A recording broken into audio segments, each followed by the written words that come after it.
So the idea behind house calls is something that I have been using in reclamation work a lot, in money work, a metaphor that I feel serves us quite well in exploring our inner selves, and that is the metaphor of the inner house.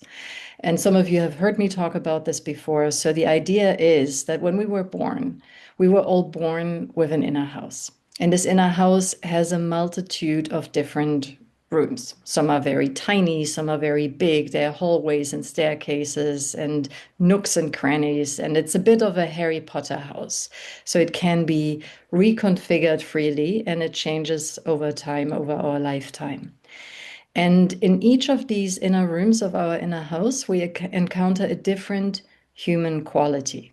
So when we were small, we all ran through this inner house with complete and utter abandon, right? Because as children, we have virtually no judgment about any of these rooms being better or worse than any of the others. So we just run around, and in one room we're angry, in the next room we're so curious, in the next room we're kind, in the next room we're jealous. And we just shift in and out of these experiences. So we're very, what psychologists would call permeable. And as we grow older, though, we begin to observe our environment more and more. So we are raised by our parents, by our peer groups, by our society. And with time, we begin to notice, oh, the reactions we get, depending on which room in this inner house we touch, they can be very, very different. So in some of these rooms, when I step into them, I get applause, I get recognition, I get rewarded, I get a lot of attention. Whereas in other parts of my inner house, I experience the opposite. So suddenly I get judged by my environment. I get punished. I get ignored, or maybe I even get hurt.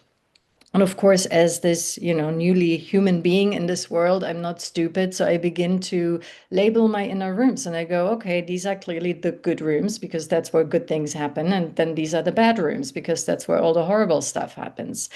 And then I lock the rooms and promise myself to not step into them anymore. And to remind myself that I shouldn't be stepping into these inner rooms, I actually begin to put this bold police tape over the door that you might have seen in American crime shows. In the US, it always says, sort of in black letters on yellow, I think, do not cross. And then by the time I'm 30, my inner house looks like one big crime scene, right? Because most rooms of this inner house are locked. They are not accessible to me anymore. And they can't even, in many cases, be discussed. Because what happens when I really close off a room because it didn't feel safe to me in any shape or form, I actually begin to deny that this part of me even exists. And that becomes a problem because every part of me that I have not acknowledged, that I have not integrated yet, I cannot speak to. So when somebody tells me something about a room that I think I don't have, I will just simply deny this room even exists in my inner house. And that can understandably create problems in our relationships.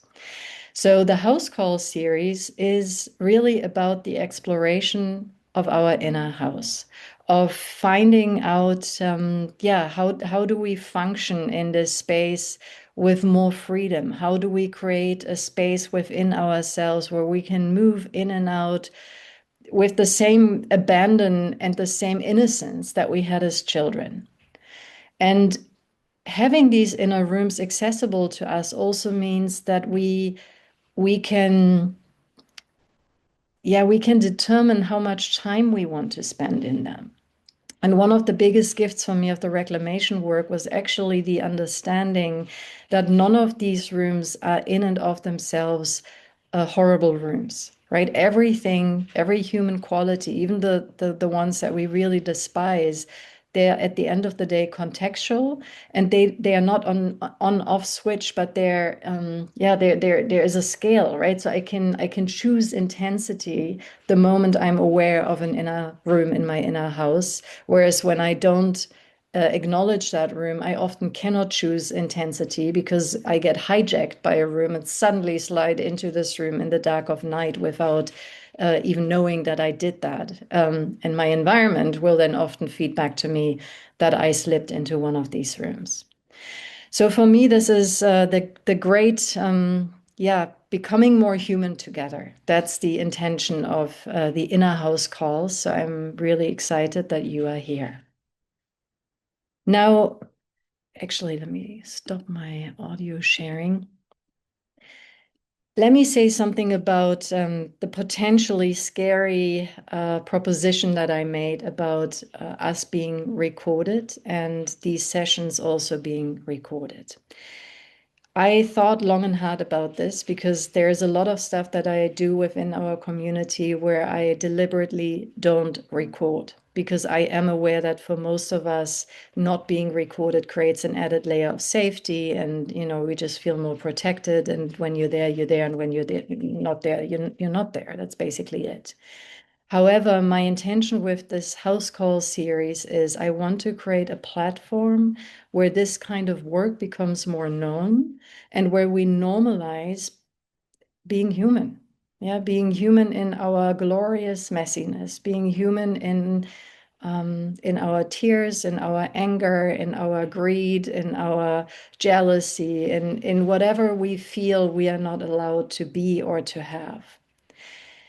I want to include a little bit of a safety door, at least for the beginning calls that we have.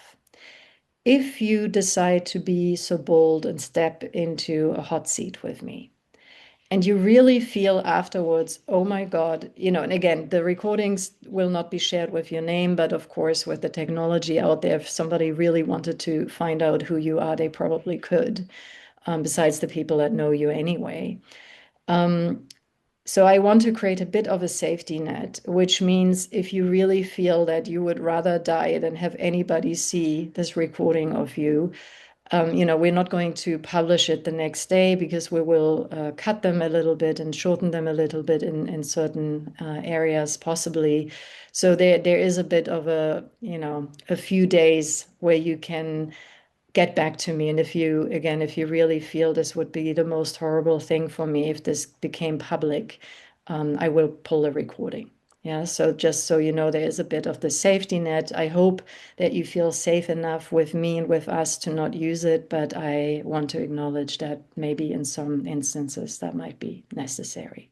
And I don't want that to limit what you're willing to talk about in this context.